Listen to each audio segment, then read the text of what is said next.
আসসালামু আলাইকুম। আমার কাছে একটা ট্রান্সফর্মার দেখতেছেন। এটা হচ্ছে যে 1000 ওয়াট মানে 1200 বিয়ে ডবল তারের। আর আজকে আমি একটি আইপিএস তৈরি করতেছি 9.5 বোর্ড দিয়ে। এটি একটা অনেক ভালো মানের বোর্ড। এটা যে কোনো জায়গায় পেতে পারেন।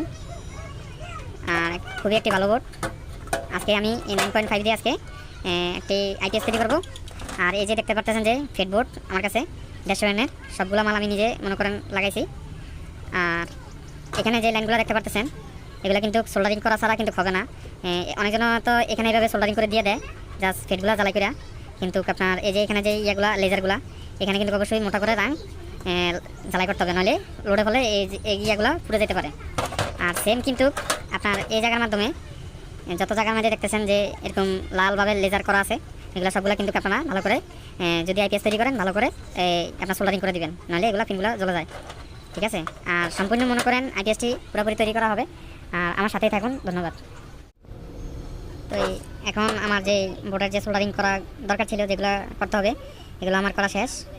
আর যেখানে যেখানে মনে করেন মেন এসি লাইন লোড যেটা আছে ওইখানে আমি জ্বালাই করে দিছি। আর বিশেষত মনে করেন আপনার এই যে বোর্ড দেখতে পারতেছেন আমি ভালো করে সোল্ডারিং করে নিয়েছি মোটা করে, যেমন কোনো সময় মিস্টেক না করে আর হিট না হয়। ঠিক আছে। আর তারপরে আপনার এখানে যে একটা লাইন দেখতে পারতেছেন এটা অবশ্যই আপনারা লাগিয়ে দিন, কারণ অনেক সময় যে হিটসিনের সাথে মিস্টেক যদি হয় তখনও কিন্তু মনে করেন দেখা যায় এই লাইনটার কারণে আপনার মালগুলো ফুটে না, বুঝছেন। আর এখানে আমার ট্রান্সফর্মার ইনস্টলেশন করা হয়ে গেছে। আর এখানে দেখতে পাচ্ছেন আপনারা এটা দেখতে এসি ইন, তারপরে এটা হচ্ছে যে আউটপুটের। ঠিক আছে। তো এখন মোটামুটি আমার এই ট্রান্সফর্মারের লাইন করতে হবে। আর এখানে যে ওয়ারিংগুলো আছে ওগুলো সবগুলো করতে হবে। ঠিক আছে। তাই আমার সাথে থাকুন, কীভাবে আমি ওয়ারিংগুলো করি একটু দেখেন।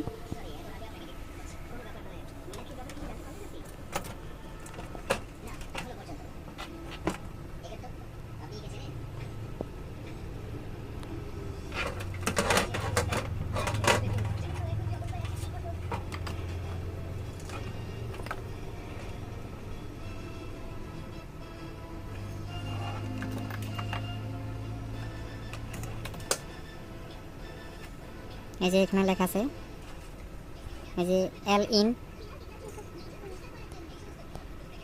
এই যে দেখা আছে এল ইন, এটা হচ্ছে যে আমাদের যে এসি লাইনের যে মেন লাইন। ঠিক আছে। এই লাইনটা আপনার এল ইনের মধ্যে লাগানো হবে, বুঝতে পারছেন।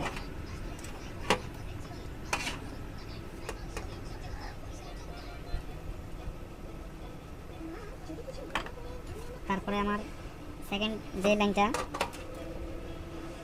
তারপরে হচ্ছে যে এখানে দেখতে পাচ্ছেন 150 ভোল্টের উপরে আউটপুট যেটা, এটা হচ্ছে যে এখানে যে আউটপুটের যে লাইনটা এই ফিউজের মাধ্যমে লাগানো হবে।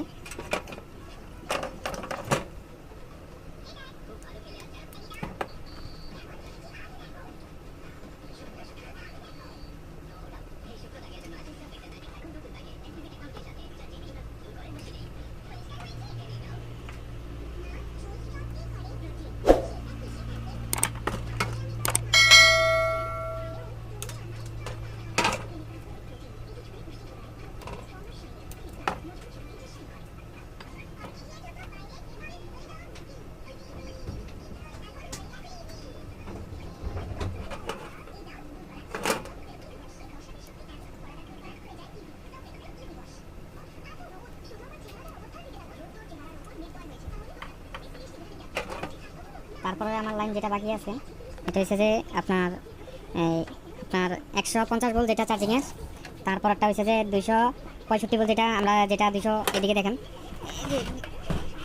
এই যে 280 ভোল্টের যে এখানে ভালো করে খেয়াল করে দেখেন এই যে 280 ভোল্টের যে লুপটা আছে ওইটাতে লাগানো হবে। আর এই যে এখানে 150 ভোল্ট আছে ওইটাতে লাগানো হবে। ঠিক আছে। আর এটা এই পাশেটা হচ্ছে যে কমন। আর এটা হচ্ছে আমি এই চার্জিংয়ের জন্য এটা ব্যবহার করতেছি, আপনার 150 ভোল্ট করতেছি না, এটা করব। আর এখানে যে আউটপুট 280 ভোল্ট এটা হচ্ছে যে আপনার আইপিএসের ব্যাকআপের ক্ষেত্রে। ঠিক আছে।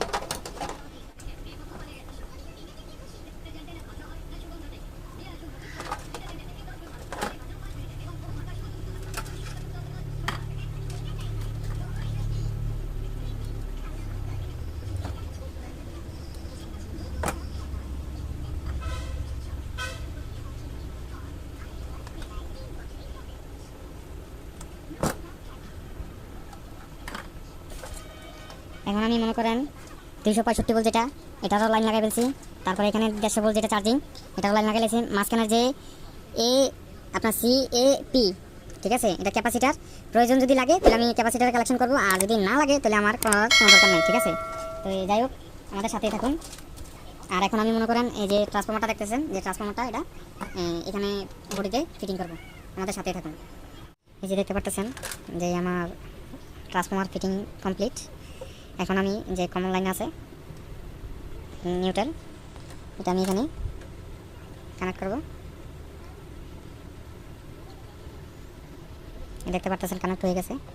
আর এখন দেখেন যে 265 যেটা লেখা আছে, এই যে তারটা, এটা আমি 280 ভোল্ট যে সেকশনে আছে ওইটাতে লাগিয়ে দিতেছি। এটা হচ্ছে 280 ভোল্ট যেটা, এটা হচ্ছে আউটপুটের আইপিএসের ব্যাকআপের ক্ষেত্রে এটা কাজে লাগবে, বুঝছেন। আমার লাগানো হয়ে গেছে। এখন হয়েছে যে আপনার 150 ভোল্ট যেটা চার্জিং, এটা আমার এই যে লুপ যেটা দেখতেছেন এটাতে লাগানো হবে। দেখতে পাচ্ছেন লাগানো হয়ে গেছে।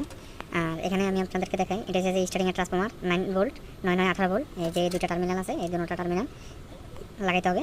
আর আমি আপনাদেরকে জিনিসটা বুঝিয়ে বলতেছি, এখানে দেখেন যে এসি ইনের যে ফিউজ আছে, ওই ফিউজের মাধ্যমে মনে করেন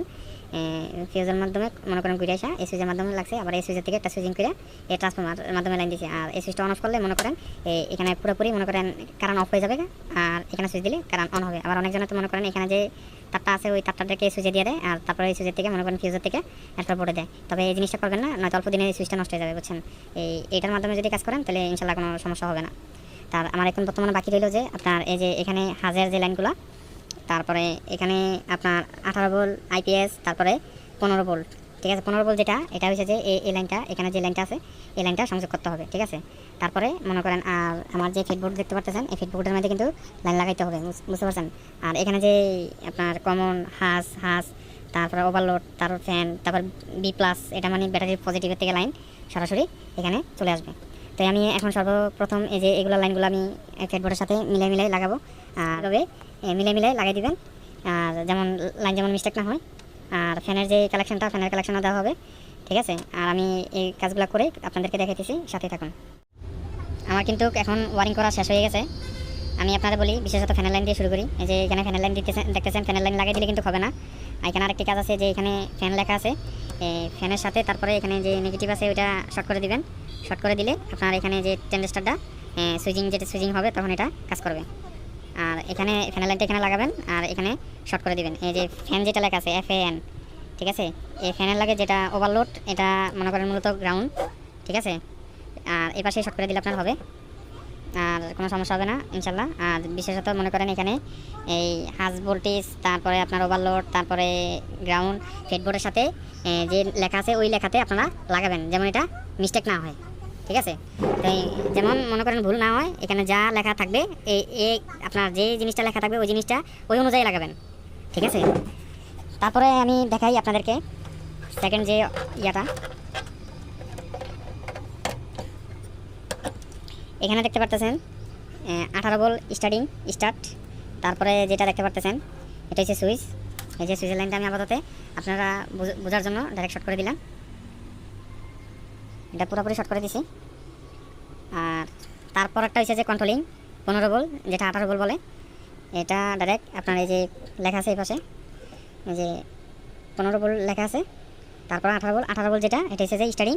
তারপরটা হচ্ছে যে আইপিএস সুইচের লাইন, তারপরটা হচ্ছে যে 15 ভোল্ট কন্ট্রোলিং, যেটা ট্রান্সফর্মারে সরাসরি যায়, ঠিক আছে। আর তারপর হচ্ছে যে ডিসপ্লেটা আমি ডায়ালের সাথে ফিটিং করি নাই, আপনাদেরকে বোঝাতে অনেক সমস্যা হতে পারে মনে করছি, এই কারণে আমি ডিসপ্লেটা ফিটিং করি নাই। আর এখন আমার মোটামুটি সব কিছু কাজ হয়ে গেছে।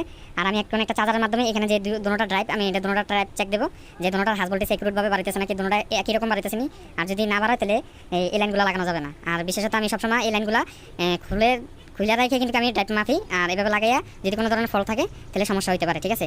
আশা করি মনে করেন যেহেতু আমি চার্জার দিয়ে ইয়ে করি, যদি সাপোজ যদি আমি এটা লাগাই ইয়ে করি আমার সমস্যা হবে না। যদি কোনো ধরনের ফল থাকে আমার চার্জার অফ হয়ে যাবে।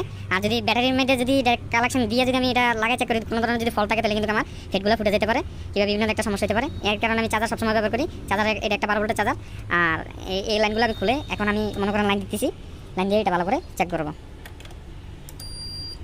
এই যে দেখতে পাচ্ছেন আমার ইয়াটি অফ হয়ে গেছে। এই যে আপনার লো ব্যাটারি মারতেছে, মানে এখানে যেহেতু আমি ওই সুইচের লাইনটা আগে দিয়ে ডাইরেক্ট করে রাখছি, ওই কারণে এটা এই ওভারলোড মারছে, লো ব্যাটারি মারছে। এখন আমি আবার লাইনটা দিয়ে দিতেছি। নিচে দিয়ে দিলাম। এখন দেখতে পারতেছেন যে আমার আইপিএসটি পুরোপুরি চালু হয়ে গেছে। আর এই যে দেখতে পারতেছেন আইপিএস পুরোপুরি চালু হয়ে গেছে, আর ফ্যানও ঘুরতেছে দেখতেছেন। আর বিশেষত এখন আমি যে ভোল্টেজটা আমার দিতে হবে সেটা হচ্ছে হাই ভোল্টেজ। এই যে আমি একটা গ্রাউন্ডের 7805 যে গ্রাউন্ড ফেড এটা আছে 5 ভোল্টের, ওইটা গ্রাউন্ডে লাগিয়ে দিলাম। তারপরে এখানে যে 10 ওহমসের রেজিস্ট্যান্স দেখতেছেন এটার মধ্যে লাগাইলাম। এই যে দেখতে পারতেছেন আমার এই পাশের ড্রাইভ ঠিক আছে, তারপরের পাশের ড্রাইভে আমি লাগাইতেছি। লাগাইলাম দেখতে পারতেছেন, এই যে লাগাইলাম দেখতে পারতেছেন দুনো পাশে ড্রাইভ ঠিক আছে। তো এখন আমি মনে করেন এই দুটোটা কালেকশন পুরোপুরি লাগিয়ে দেবো। তারপরে কাজ হয়েছে আপনার ডায়ালটা ফিটিং করবো। তারপরে এরপরে হয়েছে যে আপনার যে ভেরিয়েবল সেটিংটা, ভেরিয়েবল যেটা যতটুকু অ্যাডজাস্ট করা লাগে অতটুকু আমি করবো। তো যাই হোক, আমার তো মনে করেন ভিডিও করার একটা কোনো ধরনের একটা মনে করেন সিস্টেম নেই, আমার নিজে নিজে আমি ভিডিও করতে হয়।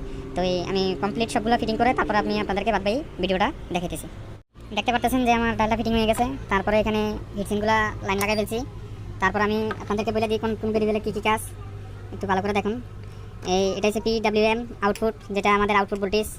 আর এসি অ্যাডজাস্ট, যেটা আমাদের এই কারেন্টের যে ভোল্টেজটা ওইটা কত বল আছে ওইটা অ্যাডজাস্ট করার জন্য এই ভেরিয়েবল। তারপরে এটা হচ্ছে যে এম্পিয়ার, যেটা ব্যাটারি কত এম্পিয়ার রাখবেন।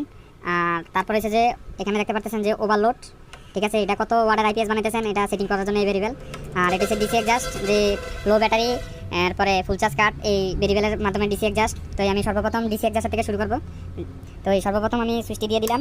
কত বল দেখা যাচ্ছে যে 9 ভোল্ট, আর এখানে দেখাইতেছে 12 ভোল্ট। তাহলে এটা আমাদের ওই ডিসি অ্যাডজাস্টের ভেরিয়েবলটা ঘুরাতে হবে।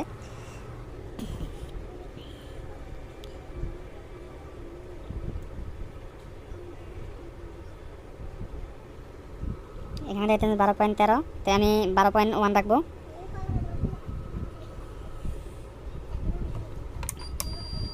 দেখতে পাচ্ছেন আমার বিআরটি সেটিং হয়ে গেছে গা। তারপরে আমি এম্পিয়ারের যে সেটিংটা করবো, ব্যাটারি যে এম্পিয়ার।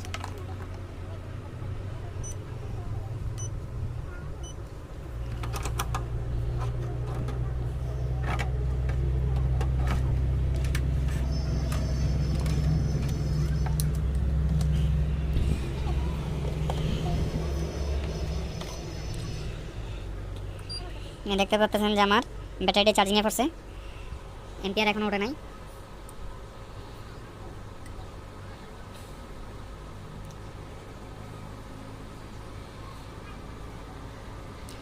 এম্পিয়ার তো প্রায় 24-26-এর মতন গেছে গা। যে আমার এম্পিয়ার যে সেটিংয়ের ভেরিয়েবলটা এটা হচ্ছে যে এই ভেরিয়েবলটা আমি ভেরিয়েবলের আপনার এম্পিয়ারে, যেহেতু আমার 200 এম্পিয়ারের ব্যাটারিটা চার্জ দিতে হবে, তাহলে আমি 11 এম্পিয়ারে রাখবো। আর যেহেতু আমাদের এখানে কারেন্ট তেমন একটা ডিস্টার্ব করে না, আবার অনেক সময় বেশি ডিস্টার্ব করে, তো আমি 11 এম্পিয়ারে রাখবো। আপনাদের যত এম্পিয়ারের মনে হয় দরকার অত এম্পিয়ার আপনারা সেট করতে পারবেন, কোনো সমস্যা নাই। এটা হচ্ছে যে এম্পিয়ার যে লেখা আছে ওই এম্পিয়ারের লেখার মধ্যে মনে করেন এটা ভেরিয়েবল ঘুরাইলেই আপনার বাড়বে কমবে। আর এটা ভেরিয়েবলটা খুবই আস্তে আস্তে ঘুরাইতে হবে।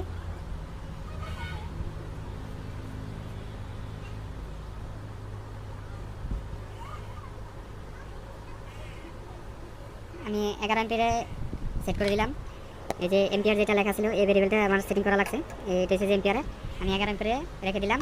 এখন আমার সেকেন্ড যেটা হয়েছে দেখতে পাচ্ছেন 229 ভোল্ট। তো এখানে কত ভোল্ট দেখাইতেছে আমি আপনাদেরকে দেখাইতেছি আবার। যে দেখতে পাচ্ছেন 270 ভোল্টের উপরে আছে। আর আমি এখানে দেখতেছি যে এসি 228 কিংবা 30 ভোল্টের কাছাকাছি 29 ভোল্ট আছে। আর এখানে 270 ভোল্ট দেখাইতেছে। তো আমার এই জিনিসটাকে এই যে ডিসি এসি যে অ্যাডজাস্টটা ওটা ক্লিয়ার করতে হবে।